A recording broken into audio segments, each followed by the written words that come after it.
All right, folks. Now, my next guest first bought Nvidia in 2019 for its clients, and it's right now, I think, still the firm's largest position. I want to bring in now Landsberg, Bennett, Private Wealth Management CIO, Michael Landsberg. Michael, so I just had this chart up, and last year, this is the reason not to own Nvidia because, Nvidia has money, and they gave money to CoreWeave, which gave money to Intel. Oracle has a lot of money, of course. Who's going to pay Microsoft? OpenAI, they keep raising money. In other words, it's this circular thing. I feel like John Madden right now. Yeah. And it's just like, it just reads red flag. That's what it reads for a lot of people.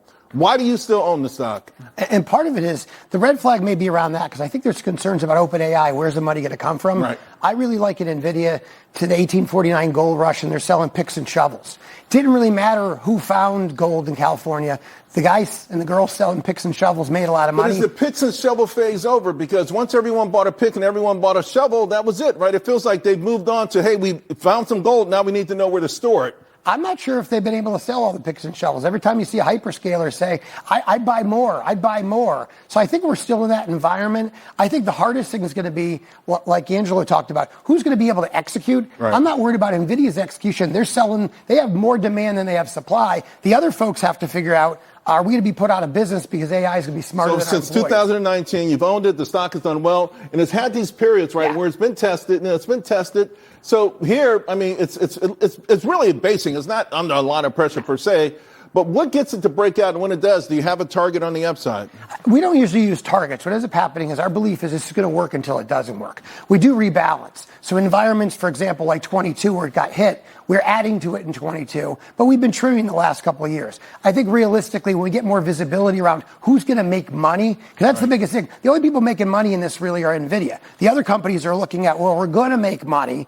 NVIDIA's making money. I think what happens is when more people make money, NVIDIA goes up and continues to go up. But the earnings are growing. They're just decelerating a bit. All right, so let's talk about beyond picks and shovels, the AI ecosystem. Obviously, huge money being spent on data centers, power generation, and HVAC. Are there some specific HVAC plays out there? Yeah, there's a few. So what we look at, we think most people are over-concentrated in AI. They only own the chips. Right. They only own NVIDIA. Right. They're not owning any of the other folks. Our largest holding, for example, in this space is Comfort Systems. We've owned for a long time. Fix has been a great name. It's rallied so much. But again, it's a name that continues to do well, and we think that will continue to do well. Yeah.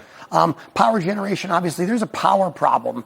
Whether it's going to be a nuclear exposure, you have to have that. I think when people look at AI as a theme, it can't be just chips. It needs to be the rest of this ecosystem to be able to round it out. Don't own utilities that are only AI utilities and call that utility exposure. It's just a different AI exposure. This brought out the conversation here. There's some lingering issues. Tariff confusion after the Supreme Court. 122, who knows? Iran tensions, concentration, investors. You already alluded to this. To what degree, though, is this stopping you from, going through and investing in the market? None of these things are stopping you yet, are they? Yeah. The tariff confusion, we're going to have that. We had that last April. Everybody over-exaggerated what the effect was going to be. I think you might be back in the Supreme Court 150 days from now with this Rule 122. Iran, I'm watching because I see the price of oil moving higher. Oil moving higher is what happened with Russia. So we start to look at that. You want to have exposure. And investor concentration, we talked about it. A lot of people have a lot of money in a few names. We've got a minute to talk about three picks here. Citizens, a lot of people like Citizens. Full disclosure, they bought the company I had my mortgage with. I hate them. Okay, I hate them. I hate them. They send me a letter every day about the mortgage. What? I just paid you yesterday. I mean, who took this over? The Gambinos? I mean, what the hell's going on here? Maybe that's why it's a good stock. I want to, this one name really fascinates me. I had to look it up. Fast Retailing, Japanese company.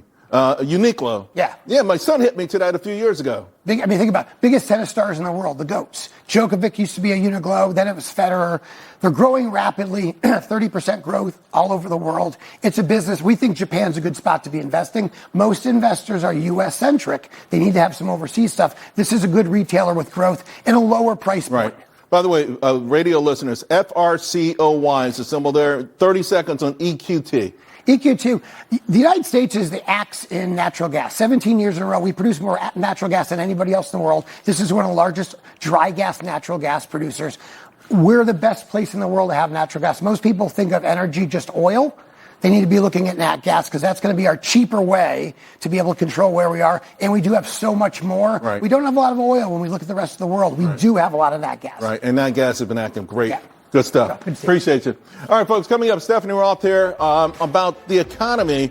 Some are saying the K-shaped narrative is all wrong, that the economy is doing much better than anyone's willing to talk about. In fact, some recent data may actually corroborate that. But Stephanie will set the record straight. She's next.